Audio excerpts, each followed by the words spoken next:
السلام علیکم ورحمۃ اللہ وبرکاتہ۔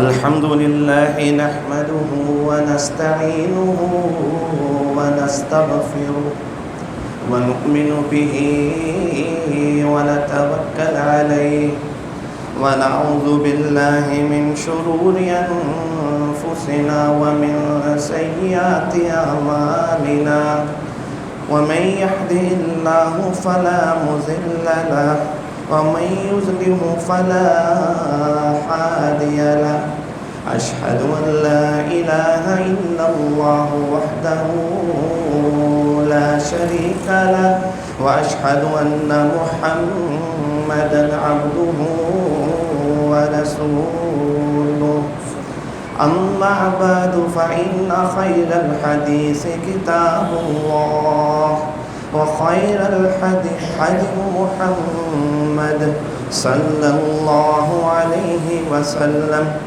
وشر الأمور محدثاتها وكل محدثة بدعة وكل بدعة ضلالة وكل ضلالة في النار رب اشرح لي صدري ويسر لي أمري واحلل عقدة من لساني يفقهوا قولي رب زدني علما اللهم صل على محمد وعلى آل محمد كما صليت على إبراهيم وعلى آل إبراهيم إنك حميد مجيد اللهم بارك على محمد وعلى آل محمد كما باركت على إبراهيم وعلى آل إبراهيم إنك حميد مجيد أما بعد فأعوذ بالله من الشيطان الرجيم بسم الله الرحمن الرحيم سلام على إبراهيم كذلك نجزي المحسنين إنه من عبادنا المؤمنين کہ ابراہیم پر سلام ہو، نیکوکاروں کو ہم ایسا ہی بدلہ دیا کرتے ہیں، بے شک وہ ہمارے مومن بندوں میں سے تھے۔ صدق اللہ العظیم۔ انسان کی زندگی پوری کی پوری امتحان ہے، اس کا ایک ایک لمحہ امتحان ہے۔ وہ یا تو ہر وقت جنت میں جانے والے اعمال کر رہا ہوتا ہے یا وہ جہنم میں جانے والے اعمال کر رہا ہوتا ہے۔ اللہ سے دعا ہے اللہ ہمارا ہر عمل قرآن و سنت کے مطابق بنا دے اور ہم سب کو جنت الفردوس میں اکٹھا بغیر حساب کتاب بغیر سزاؤں کے ہمیں وہاں پہ اکٹھا کر دے، کیونکہ ہم تو سوئی جتنی بھی تکلیف برداشت نہیں کر سکتے، تو اللہ ہمیں کوئی سزا نہ دیں۔ اللہ ہمارے گناہ بڑے زیادہ ہیں لیکن تیری رحمتوں سے زیادہ نہیں ہے، تو اپنی رحمتوں سے ہم سب کو جنت الفردوس میں اکٹھا کر دیں۔ اب جب انسان دنیا میں آنکھ کھولتا ہے تو اس کا سب سے پہلا امتحان یہ ہوتا ہے کہ اس نے اپنے خالق کو پہچاننا ہے۔ سب سے پہلا امتحان یہ ہے کہ وہ اپنے خالق کو پہچانے کہ اس کو کس نے پیدا کیا۔ یہ چاند، سورج، یہ ستارے، یہ سمندر، یہ دریا، یہ درخت، یہ چرندے، یہ پرندے، یہ جانور، یہ سب کس نے پیدا کیے۔ سب سے پہلے جب اس کی آنکھ کھلتی ہے تو اس کا امتحان ہی ہوتا ہے کہ اپنے خالق کو پہچانے۔ اور اگر آپ کسی توحید والے گھر میں پیدا ہو جائیں تو یہ کام آسان ہو جاتا ہے، لیکن اگر آپ کوئی ایسے گھر میں پیدا ہوں جہاں پہ توحید نہ ہو، ہر طرف شرک ہی شرک ہو، وہاں پر رب کی پہچان کرنا بہت مشکل ہوتا ہے۔ ابراہیم علیہ السلام ایسے ہی گھر میں پیدا ہوئے تھے۔ وہاں پر جب وہ پیدا ہوئے تو گھروں میں بت تھے، ان کا باپ آزر بتوں کو بناتا بھی تھا اور اس کی پوجا بھی کرتا تھا اور اس کی خرید و فروخت بھی کرتا تھا۔ قوم کی طرف دیکھا تو قوم بھی بتوں کی پوجا کر رہی ہے، کوئی سورج کی پوجا کر رہا ہے، کوئی ستارے کی پوجا کر رہا ہے، کوئی چاند کی کر رہا ہے۔ ایسے ماحول میں ابراہیم علیہ السلام نے آنکھ کھولی۔ ایسے ماحول میں توحید کو پہچاننا، اللہ کو پہچاننا، یہ بہت مشکل کام ہے۔ اب ابراہیم علیہ السلام جب دیکھتے ہیں کہ باپ بتوں کو خود ہی بناتا ہے، خود ہی اس کی پوجا شروع کر دیتا ہے، خریدنے والے اس کو خود خریدتے ہیں، اس کی پوجا شروع کر دیتے ہیں، یہ کیسا معاملہ ہے؟ یہ تو کچھ کر بھی نہیں سکتے، نہ کسی کو نفع دے سکتے ہیں، نقصان دے سکتے ہیں۔ اب وہ ابھی وحی نہیں آئی، لیکن یہ خیالات ان کو شروع سے اپنے دل میں آنا شروع ہو جاتے ہیں کہ خالق تو یہ نہیں ہو سکتے۔ اب وہ جب باہر جاتے ہیں، گھر سے باہر جاتے ہیں، تو قوم بھی بتوں کے آگے بیٹھی ہوئی ہے، وہ بھی بتوں کے آگے بیٹھی ہوئی ہے۔ اللہ اکبر۔ اب وہ ستارے کو دیکھتے ہیں، کہتے ہیں یہ ہے میرا رب، یہ ہے میرا رب۔ لیکن جب ستارہ ڈوب جاتا ہے تو کہتے ہیں کہ ابراہیم کا رب وہ نہیں ہو سکتا جو ڈوب جائے۔ پھر چاند کو دیکھتے ہیں، کہتے ہیں اس کی روشنی زیادہ ہے، یہ ہے میرا رب۔ لیکن جب وہ بھی اپنی روشنی کو کم کر دیتا ہے تو کہتے ہیں کہ جو روشنی کم کر دے وہ میرا رب نہیں ہو سکتا۔ اس کے بعد سورج کو دیکھ کے کہتے ہیں یہ بڑا ہے، اس کی روشنی بھی بڑی زیادہ ہے، یہ ہے میرا رب۔ لیکن جب وہ غروب ہو جاتا ہے تو ابراہیم کہتے ہیں جو غروب ہو جائے وہ میرا رب نہیں ہو سکتا۔ اور قوم سے کہتے ہیں جو شرک تم کر رہے ہو میں اس سے بڑی ہوں، میں اس خالق کو پہچاننا چاہتا ہوں جس نے چاند کو، جس نے سورج کو، جس نے ستاروں کو بنایا ہے۔ یہ طرف ان کے دل میں ہے، ابھی وحی نہیں آئی۔ اللہ اکبر۔ پھر وحی کا نزول ہوتا ہے، اللہ اپنی پہچان کرواتا ہے۔ پھر ابراہیم جو سب قرآن میں ہے وہ پوچھتے ہیں کہ آپ مردوں کو کیسے زندہ کریں گے؟ اللہ کہتے ہیں کیا تمہیں ایمان نہیں؟ ابراہیم نے کہا نہیں، ایمان تو ہے لیکن اطمینان چاہتا ہوں، دیکھنا چاہتا ہوں۔ فرمایا 4 پرندے پکڑو، ان کے ٹکڑے کرو، مختلف پہاڑوں میں رکھ دو، ان کو آوازیں دینا، وہ سب تمہاری طرف آ جائیں گے۔ ایسا ہی ہوا، انہوں نے آوازیں دی، وہ سب ان کی طرف آ گئے۔ اللہ نے دکھا دیا کہ میں کیسے زندہ کروں گا۔ آئے باپ کی طرف، پیارے بابا جان میرے پاس جو علم آ گیا ہے وہ آپ کے پاس نہیں ہے۔ یہ جو آپ جن کی پوجا کر رہے ہیں یہ شیطان ہیں، ان کو چھوڑ دیں، آ جائیں ایک اللہ کی طرف، آ جائیں ایک اللہ کے آگے سجدہ کریں، ایک اللہ سے مانگیں جس نے آپ کو پیدا کیا، جس نے سورج کو پیدا کیا، جس نے چاند کو پیدا کیا، جس نے دریاؤں کو پیدا کیا، جس نے آبشاروں کو بنایا۔ آئیں اس کی پوجا کریں، اس کی عبادت کریں۔ لیکن باپ عازر کہتے ہیں تیری جرت کیسے میرے بتوں کو برا بھلا کہنے کی، شیطان کہنے کی؟ نہیں مانا، بہت کوشش کی، بڑے پیار سے سمجھایا، ابا جان میں چھوٹا ہوں لیکن دلیل میرے پاس ہے، میری بات کو مان لیجئے، آپ کے پاس دلیل نہیں ہے، لیکن نہیں مانا، گھر سے نکال دیا۔ قوم کو سمجھانا چاہا، قوم کو سمجھانا چاہا، لیکن قوم بھی نہیں مانی۔ پھر ایک دفعہ تہوار آتا ہے، قوم وہاں جاتی ہے، کہتے ابراہیم تو بھی ساتھ چل۔ وہاں جا کر کسی کی پوجا کرنی تھی، ستارے کی یا بت کی، ان کا تہوار ہوتا تھا۔ ابراہیم نے بہانہ کر دیا جی میں تو بیمار ہوں، میں نہیں جاؤں گا۔ اب وہ اس موقع کی تلاش میں تھے کہ شہر خالی ہو اور میں اپنی جو انہوں نے کرنا تھا، ان کے جو پاس ترغیب تھی وہ کرنا چاہ رہے تھے۔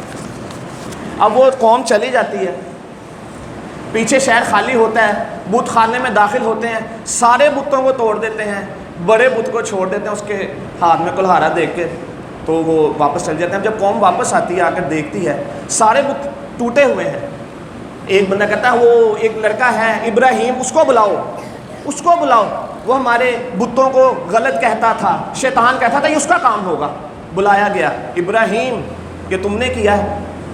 ابراہیم نے کہا یہ اس سے پوچھو، یہ جو بڑا کھڑا ہے اس کے ہاتھ میں ہتھیار ہے، اسی نے کیا ہوگا۔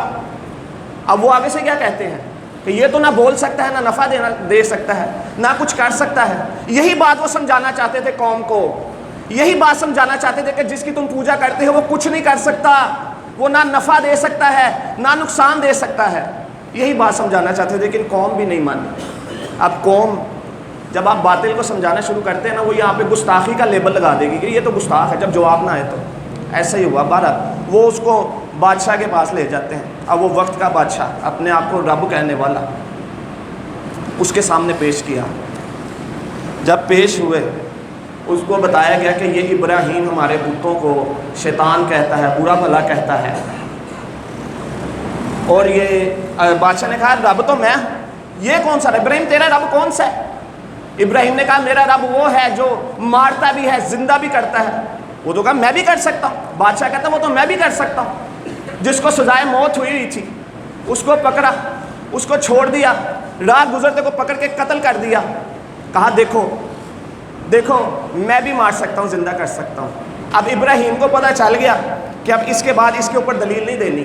انہوں نے اپنی دلیل کو بدلا، کہا میرا رب وہ ہے جو سورج کو مشرق سے طلوع کرتا ہے، تو اس کو مغرب سے کر کے دکھا۔ وہ حیران رہ گیا، وہ اس دلیل سے حیران رہ گیا۔ اس کو پتا تھا کہ ابراہیم میری دلیل کے آگے دلیل دے گا، جو جو کہتا جائے گا میں کرتا جاؤں گا، لیکن ایسا نہیں ہوا۔ دلیل کو بدل دیا ابراہیم علیہ السلام نے، کہا میرا رب سورج کو مشرق سے طلوع کرتا ہے، تو اس کو مغرب سے کر کے دکھا۔ وہ حیران رہ گیا، اس کو جواب ہی نہ آیا۔ پھر وہی بات، جب جواب نہ آئے تو کیا ہوتا ہے؟ کہا ابراہیم کو مارو، ابراہیم کو مار ڈالو۔ اب کیا ہوتا ہے؟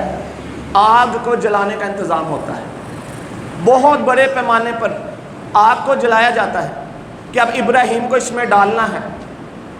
اب ابراہیم سب دیکھ رہے ہیں، سب دیکھ رہے ہیں، آگ جلائی جا رہی ہے، لکڑیاں اکٹھی کی جا رہی ہیں، پتہ ہے ابراہیم کو کہ مجھے اس میں ڈالنا ہے، لیکن ابراہیم ایک اللہ پر توکل کرنے والے، ایک اللہ پر بھروسہ کرنے والے، وہ اطمینان میں ہیں۔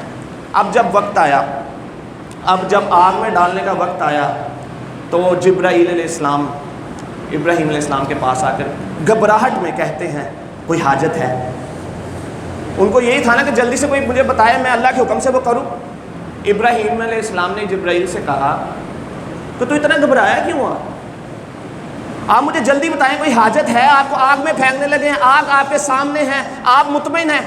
کہتے میں مطمئن ہوں، حسبی اللہ، مجھے اللہ پر ایمان ہے، تو پیچھے ہٹ جا، میرے لیے اللہ کافی ہے۔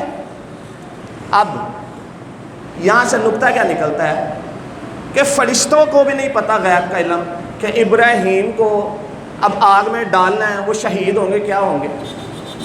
اب ابراہیم کو بھی نہیں پتہ کہ مجھے جب آگ میں ڈالنا ہے تو میں نے بچنا یا نہیں بچنا۔ یہاں سے نکتہ یہ نکلتا ہے غیب کا علم صرف اللہ کے پاس ہے، صرف اور صرف اللہ کے پاس ہے غیب کا علم، فرشتوں کے پاس بھی نہیں ہے۔ جبریل کی گھبراہٹ اس چیز کی دلیل ہے کہ جبریل کو بھی نہیں پتا تھا کہ ابراہیم نے بچنا یا نہیں بچنا، صرف اللہ کو پتہ ہے۔ اور اللہ اپنی مرضی سے جو بتا دے، کسی نبی کو بتا دے تو وہ جب بتا دے تو پھر وہ غیب تو نہ رہا، وہ تو پھر غیب تو نہ رہا جو بتا دیا۔ اس لیے غیب کا علم صرف اور صرف اللہ کے پاس ہے۔ وہ یہ علم جس کو چاہتا ہے وہ جس کو بتانا چاہے نبی کو بتا سکتا ہے، فرشتوں کو بتا سکتا ہے آنے والی بات، لیکن وہ پھر غیب نہیں رہتا۔ غیب کا علم صرف اللہ کے پاس۔ اب پتہ ہے سامنے آگ ہے، ابراہیم کو ڈالنے لگے ہیں، ابراہیم کو پھینکنے لگے ہیں۔ فرشتوں کو کہا پیچھے ہٹ جا، حسبی اللہ، میرے لیے اللہ کافی ہے۔ اب دیکھیے گا سامنے آگ ہے، ابراہیم کو ڈال دیا گیا، ابراہیم کود پڑے۔ اب دیکھیں اللہ کیسے چھوڑ سکتا تھا؟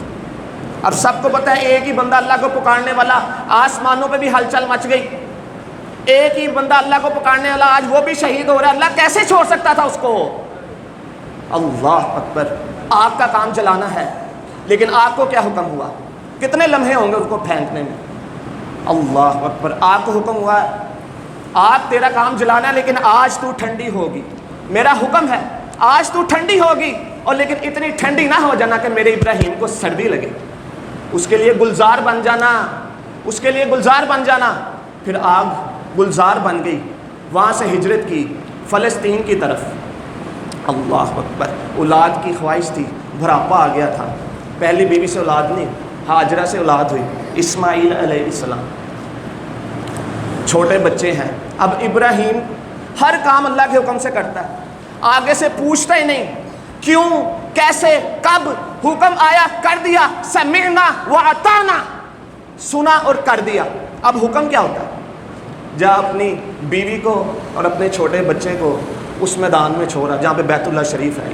اس وقت کچھ نہیں تھا، میدان تھا، نہ کھانے پینے کی کوئی چیز، نہ کوئی انسان، نہ کوئی جانور، نہ کوئی کنواں، نہ کوئی درخت۔ حکم ہوا جا ادھر چھوڑا۔ ابراہیم علیہ السلام نے ان کو لیا، وہاں پہ چھوڑ کر خاموشی سے واپس اب ہاجرہ پیچھے پیچھے، ابراہیم کس کے سہارے چھوڑ کے جا رہے ہیں؟ ابراہیم کس کے سہارے چھوڑ کر جا رہے ہو؟ یہاں پہ کوئی انسان بھی نہیں ہے، یہاں پہ پانی بھی نہیں ہے، یہاں پہ خوراک بھی نہیں ہے، کس کے سہارے چھوڑ کے جا رہے ہو؟ ابراہیم پیچھے جاتی رہی۔ ابراہیم نے کوئی جواب نہیں دیا۔ اب ہاجرہ بھی جانتی تھی ابراہیم اللہ کے حکم کے بغیر تو کام ہی کوئی نہیں کرتا۔ پوچھ لیا ابراہیم کیا یہ اللہ کا حکم؟ کہا، جواب نہیں دیا، سر ہلا دی۔ پھر ہاجرہ بھی مطمئن ہو گئی، کہا اگر یہ اللہ کا حکم ہے تو اللہ ہمیں ضائع نہیں کرے گا، آپ جائیں۔ ابراہیم چلے گئے، دور جا کر ان کے لیے دعا کی، ان کو دیکھتے رہے۔ اس کے بعد بچے کو پیاس لگی، اللہ اکبر، کچھ پینے کے لیے جو سامان تھا وہ ختم ہو گیا۔ اب ہاجرہ 7 چکر لگاتی ہیں صفا مروہ پر۔ اس ٹائم صفا مروہ ایسا نہیں تھا، پتھر تھے، دھوپ تھی، تپتی ریت تھی۔ آپ اندازہ لگائیں، 7 چکر لگائے، پانی، بچہ رو رہا ہے، پانی کوئی نہیں۔ اللہ اکبر، اللہ کو وہ ادا اتنی پسند آئی، قیامت تک کے لیے عبادت بنا دی اس کو۔ آج ہم صفا مروہ اے سی کے ماربل میں کرتے ہیں، پھر بھی ہمیں پتہ چل جاتا ہے۔ اللہ سب کو لے کر جائے، جو گئے ان کو اندازہ ہوگا کہ وہاں پر 7 چکر لگانے اے سی میں بھی جو ہے وہ آسان نہیں ہے۔ وہ ریت، تپتی ریت پہ 7 چکر لگائے، وہاں سے کنواں نکلا، آب زمزم نکلا۔ اللہ اکبر۔ اس کے بعد اب آپ دیکھیے گا امتحان پہ امتحان آتے جا رہے ہیں۔ ابراہیم کو جو حکم ہوتا ہے وہ کرتے جا رہے ہیں۔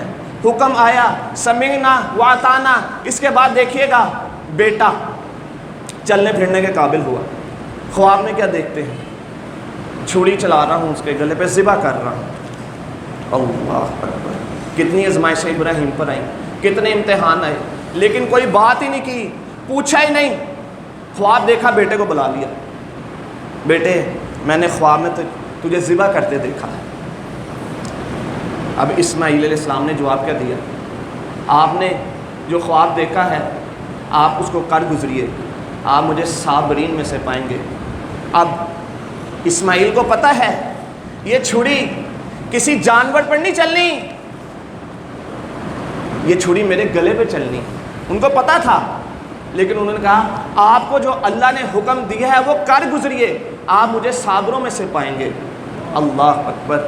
آپ اندازہ لگائیں، یہ قربانی، یہ اندازہ تب ہوگا جب آپ اپنی آنکھوں پہ اپنی اولاد کو لے کر آئیں، چھری کو اپنے ہاتھ میں رکھیں، اولاد کو اپنی آنکھوں میں لا کر چھری چلائیں، آپ کو اندازہ ہوگا کتنی بڑی قربانی ہے، کتنی بڑی قربانی ہے کہ ابراہیم نے پوچھنا بھی نہیں کہ یہ حکم کیسا حکم ہے۔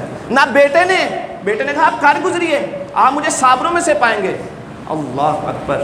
اب وقت آ رہا ہے، اب چھری ہاتھ میں ہے ابراہیم کے، اب اسماعیل کو لٹایا اور اب چھری چلنے لگی، اب چھری چلنے لگی ہے۔ نہ ابراہیم بولا نہ اسماعیل بولا، آسمانوں سے اللہ کو بولنا پڑ گیا، اللہ کو آسمانوں سے بولنا پڑ گیا، سلام ابراہیم، تو پر سلامتی ہو، قد صدقت رؤیا، تم نے خواب کو سچا کر دکھایا، انا کذالک نجزی المحسنین، ہم نیک کاروں کو ایسا ہی بدلہ دیا کرتے ہیں۔ بلا شبہ یہ بہت بڑی آزمائش تھی، اللہ خود کہتا ہے کہ یہ بہت بڑی آزمائش تھی۔ جنت سے مینڈا آیا، اس کو ذبح کر دیا، لیکن چھری چل گئی تھی، چھری بیٹے کے گلے پہ چڑھ گئی تھی، قربانی دے دی تھی، آنکھ پہ کود پڑے تھے، نتیجہ نہیں دیکھا، چھری چلا دی تھی، نتیجہ نہیں دیکھا، بس یہ دیکھا کہ یہ میرے اللہ کا حکم ہے، بس یہی دیکھا کہ بیوی کو چھوڑ دیا، بچے کو چھوڑ دیا، یہ نہیں دیکھا نتیجہ کیا نکلے گا، بس یہ دیکھا اللہ کا حکم ہے، اللہ کا حکم ہے، سمعنا واطعنا، سمعنا واطعنا، یہی کرتے کرتے زندگی گزار دی۔ اللہ اکبر۔ پھر اللہ نے بھی اکیلے نہیں چھوڑا، اللہ نے بھی اکیلے نہیں چھوڑا، ابراہیم کی چھری چلانے کو قیامت تک کے لیے عبادت بنا دیا، ہاجرہ کے چکر لگانے کو عمرے کا حصہ بنا دیا، وہاں سے جو پانی نکلا وہ لوگوں کے لیے نشانی اور شفا بنا دیا، قیامت تک کے لیے پورے خاندان کو اٹھا دیا، اکیلا ابراہیم نہیں، پورے خاندان کو اٹھا دیا۔ آپ دیکھیں اللہ نے بھی انہیں نہیں چھوڑا۔ پھر اللہ اکبر، ابراہیم اکیلا امت تھا، اللہ کہتا ہے یہ اکیلا ہی امت تھا۔ اللہ اکبر۔ آج ہم نے ابراہیم کی سیرت سے کیا سیکھنا ہے، زندگی کے سے کیا سیکھنا ہے؟ ہم نے قربانیاں کی ہیں، سب نے کی ہیں, سب نے اپنے جانور پہ چھری چلائی ہے, لیکن اب مزید چھریاں چلانی ہیں. اپنے تکبر پہ چھری چلانی پڑے گی, اپنے غرور پر تکبر پر چھری چلائیں, اپنے جھوٹ پر چلائیں, اور جو آپ زیادتیاں کرتے ہیں, میں کروں یا کوئی بھی ہو, اس چیز پہ بھی چھری چلا دیں, اس شکر کے ساتھ کہ اللہ تیرا شکر ہے تو نے جانوروں کو گلے کاٹنے کے لیے کہا. اگر تو ہماری اولادوں کے گلے کاٹنے کے لیے کہہ دیتا, ہم کیا کرتے؟ اس شکر کے ساتھ ہی چلا دیں. وہ تو آپ سے بڑی محبت کرتا ہے, وہ آپ کے ایک آنسو کے انتظار میں ہے. وہ بادشاہوں کا بادشاہ, وہ سلطانوں کا سلطان, وہ شہنشاہوں کا شہنشاہ, وہ خالق, وہ مالک, وہ رازق, وہ داتا, وہ سمندروں کا بادشاہ, وہ دریاؤں کا بادشاہ. پورے دریا اور سمندر مل کے بھی جہنم کی آگ کو نہیں بجھا سکتے. اللہ کہتا ہے ایک آنسو لے آ, گناہ گار بندہ ایک آنسو لے آ, میں جہنم کی آگ کو بجھا دوں گا. تم لاؤ تو صحیح, اور کبھی رات کو اٹھو تو صحیح, آنسو کو بہاؤ, ایک کونا ڈھونڈ لو, جان مات بچھاؤ, وضو کرو, اللہ کے آگے رو گر گراؤ. آپ سے بڑی پیار کرتا ہے, بڑی محبت کرتا ہے. وہ بہانے ڈھونڈتا ہے آپ کو معاف کرنے کے. ہم نہیں سمجھے, ہم بے وفا نکلے. اللہ تعالیٰ قرآن میں کہتے ہیں انہوں نے میری قدر ہی نہیں کی. آپ اس آیت پہ غور کریں, اللہ تعالیٰ کہتے ہیں انہوں نے میری قدر ہی نہیں کی. آپ آنسوں کو بہائیں, دیکھیں بہانے دیکھیں اللہ کے آپ کو معاف کرنے کے. نیکی 700 گنا تک, 7 سے لے کر 700 گنا تک لکھتا ہے. فرشتوں کو کہتا ہے ان کی نیکیاں لکھی جائے اتنی, لیکن جب برائی کی باری آتی ہے, جب گناہ کی باری آتی ہے, تو ایک گناہ لکھتا ہے. آپ کو نظر نہیں آتا کہ کتنا وہ آپ کے ساتھ محبت کرتا ہے. وہ بہانے ڈھونڈتا ہے. اگر اس رزلٹ کے ساتھ بھی آپ دیکھیں, پیپر بھی آؤٹ کر دیا, سوال بھی بتا دیے, جواب بھی بتا دیے, پریکٹیکل کر کے نبی صلی اللہ علیہ وسلم کی زندگی بھی سامنے رکھ دی, اگر پھر بھی کوئی پیپر میں فیل ہو جائے تو اس کی بدقسمتی ہے. یہاں پر پیپر آؤٹ ہو جائے کینسل ہو جاتا ہے, لیکن اللہ تعالیٰ نے آپ کو سوال بھی بتا دیے, جواب بھی بتا دیے, اور اس کو کرنے کا طریقہ نبی صلی اللہ علیہ وسلم کی زندگی بھی بتا دی. پریکٹیکل آپ اس طرح کریں. آپ دیکھیں, یہ نہ سوچیں کہ آپ کے پاس بہت وقت ہے, ابھی جمعہ پڑا ہے, پتہ نہیں اگلی عصر بھی نصیب ہو یا نہ ہو. یہ نہ سوچیں میں 60 سال میں جا کے توبہ کر لوں گا, 70 سال میں جا کے توبہ کر لوں گا. بالکل نہ سوچیں. آپ میری بات سنیں, ایک بیڈ ایمرجنسی, اللہ کسی کو اسپتالوں میں نہ لے کر جائے, کبھی جا کر نظارہ کریں. ایمرجنسی میں ایک بیڈ پہ 5 سے 6 بچے جب پڑے ہوں اور ان کی اموات شروع ہو جائے اور آپ کا بچہ بھی اس پہ ہو, اللہ نہ کرے ایسا ہو, میں مثال کے لیے بتا رہا ہوں, یا میرا بچہ اندر, ایک بچہ کی فوت ہو, دوسرا بچہ فوت ہو, تیسرا بچہ فوت ہو. اب آپ کو کیا فکر لگ جاتی کہ میرے بچے کی باری آنے والی؟ یہی ہوتا, یہی فکر ہوتی. اب آپ اندازہ لگائیں, اس دنیا کو 1 منٹ کے لیے ہسپتال سمجھ لیں, اس مسجد کو 1 منٹ کے لیے بیڈ سمجھ لیں. آپ کے نمازی نہیں جا رہے, پہلی صف کے نمازی نہیں گئے, دوسری صف کے نہیں گئے, کیا آپ کو فکر ہو رہی کہ ہماری باری آنے والی؟ یہ بیڈ ہے, 1 منٹ کے لیے سوچیں, ہماری باری کبھی بھی آ سکتی ہے. موت عمر بھی نہیں دیکھتی, موت رشتہ بھی نہیں دیکھتی, موت دن دہار بھی نہیں دیکھتی. عید والے دن بھی جنازے اٹھتے دیکھے ہیں, ہم پڑھتے بھی ہیں, آپ کو بھی پتہ ہے. یہ کچھ نہیں دیکھتی. یہاں پر یہ کوئی نہیں دیکھتی کہ باپ ہے یا بیٹا. یہاں پر باپ اپنے بیٹوں کے بھی جنازے اٹھاتے ہیں, 1 نہیں 2 3 4. اس لیے یہ نہ دیکھیں کہ آپ نے ابھی 60 سال جینا ہے, 70 سال جینا ہے. چلیں 10 سال میں بھی آپ کی موت ہو رہی ہے, یہاں پر 5 سال کے بچے کے بھی آپ جنازے پڑھ رہے ہیں, 70 سال کے بھی آپ پڑھ رہے ہیں. لیکن آپ دیکھیں اگر ایوریج ایج جو سائنس بتاتی ہے, میڈیکل سائنس, وہ 45 سے 50 سال ہے. 45 سے 50 سال ہماری زندگی, ہم 1 منٹ کے لیے ایوریج نکال لیتے ہیں. 50 سال میں سے 15 سے 20 سال ہم سو کے گزار دیتے ہیں. 15 سے 20 سال سو کے گزر گئے. شروع کے 10 سال ہمیں پتہ ہی نہیں ہوتا, 10 سال بعد نماز ہمارے پہ فرض ہوتی ہے. شروع کے 10 سال پتہ ہی نہیں, پیچھے کیا رہ گیا؟ 15-20 سال. اگر اس 15-20 سال کو ہم اللہ کی غلامی میں گزار دیں, قرآن و سنت کے مطابق گزار دیں, اور جنت مل جائے, تو مجھے بتائیں گے سودا مہنگا ہے. ہم اپنے کاموں میں مصروف ہیں, ہمیں مسجد آنا مشکل ہو گیا. حی علی الفلاح, اللہ کہہ رہے کامیابی یہ ہے کہ مسجد آؤ. ہم اپنے کسٹمر کو ڈیل کر رہے ہوتے ہیں, رات کو عشاء کے ٹائم کھانا, صبح مارننگ واک کے لیے جاتے ہیں, لیکن کتنی بدقسمت ہے ان لوگوں کے لیے جو مسجد نہیں جاتے. جو جاتے ہیں میں ان کی بات تو کر ہی نہیں رہا. ظہر عصر مغرب نکل گئی دکان پہ کسٹمر کے پیچھے. بات یاد رکھیے گا, جو دنیا کے پیچھے بھاگتا ہے اللہ پھر اس کو دنیا میں مصروف کر دیتا ہے, اور جو اللہ کے لیے آتا ہے نا مسجد, پھر دنیا اس کے پیچھے بھاگتی ہے. اپنی زندگی کو بدل کے تو دیکھیں, اپنی زندگی کو بدل کے دیکھیں پھر آپ کی زندگی کیسے بدلتی ہے. میرے بھائیوں, آج جو موضوع تھا میرا ابراہیم علیہ السلام کی سیرت کے بارے میں کہ ہم نے ان کی زندگی سے کیا سیکھنا ہے. انہوں نے کچھ نہیں دیکھا. آپ بھی یہی کریں, جو اللہ کا حکم ہے وہ کریں. اللہ نے آپ سے کہا حلال کھانا, آپ حلال کھائیں. اللہ نے صرف روزوں میں نہیں آپ کو کہا کہ کھانا پینا چھوڑ دو, آپ کو آگے پیچھے کہا کہ حرام کھانا چھوڑ دو, اس ٹائم بھی چھوڑے. میرے بھائی, اللہ نے آپ کو یہ نہیں کہا کہ صرف رمضان میں ہی آپ نے مسجد آنا ہے. اللہ نے آپ کو باقی 11 مہینے بھی کہا ہے. اور میری بات سنیں, یہ نہ سوچے کہ رمضان گزرے کہ میں بخشش نہیں کروا سکا. میں آپ کو بتا دوں, اللہ ہر رات پچھلے پہر دنیا کے آسمان پر آتا ہے اور آ کر خود پوچھتا ہے کوئی پکارنے والا, ہے کوئی اپنی بخشش کروانے والا, ہے کوئی جنت کا سوال کرنے والا, ہے کوئی اولاد مانگنے والا, ہے کوئی شفا مانگنے والا. وہ خود بتا رہا ہے. اور اس ٹائم ہم فیس بک اور یوٹیوب یا دوسری چیزیں دیکھ رہے ہیں تو ہماری بدقسمتی سوئے ہوئے ہیں. آپ اٹھے تو صحیح. میرے بھائی, کوئی پابندی نہیں, کوئی پابندی. کسی وزیر سے ملنا ہو تو یہاں پہ آپ کو ٹائم لینا پڑتا ہے, لیکن اللہ کی رحمت دیکھیے 24 گھنٹے. جب آپ کا دل کیا توبہ کرنے کو, آئیں. صرف معافی کا وعدہ نہیں ہے, پچھلے گناہوں کو نیکیوں میں بدلنے کا وعدہ اللہ کر رہا ہے. پچھلے تانے بھی نہیں دے گا, آپ آئیں تو صحیح. وہ پچھلے تانے بھی نہیں آپ کو دے گا, آپ آئیں تو صحیح. آپ اس کی طرف چل کے جائیں گے, وہ آپ کی طرف دوڑ کر آئے گا. وہ آپ سے بڑی محبت کرتا ہے, یقین جانے وہ آپ سے بڑی محبت کرتا ہے. آپ آئیں, اللہ آپ کو بخشنے کے لیے انتظار میں ہے. ہمارے پاس ٹائم نہیں. بس یہی میں نے آپ کو بتانا تھا کہ ہم نے کیا سیکھا سیرت سے, کہ اللہ ہمیں سب کو جنت الفردوس میں بغیر حساب کتاب کے جمع فرمائے اور ہمارا ہر عمل قرآن و سنت کے مطابق بنا دے. جو میں نے بیان کیا اللہ اس پر عمل کرنے کی توفیق عطا فرمائے.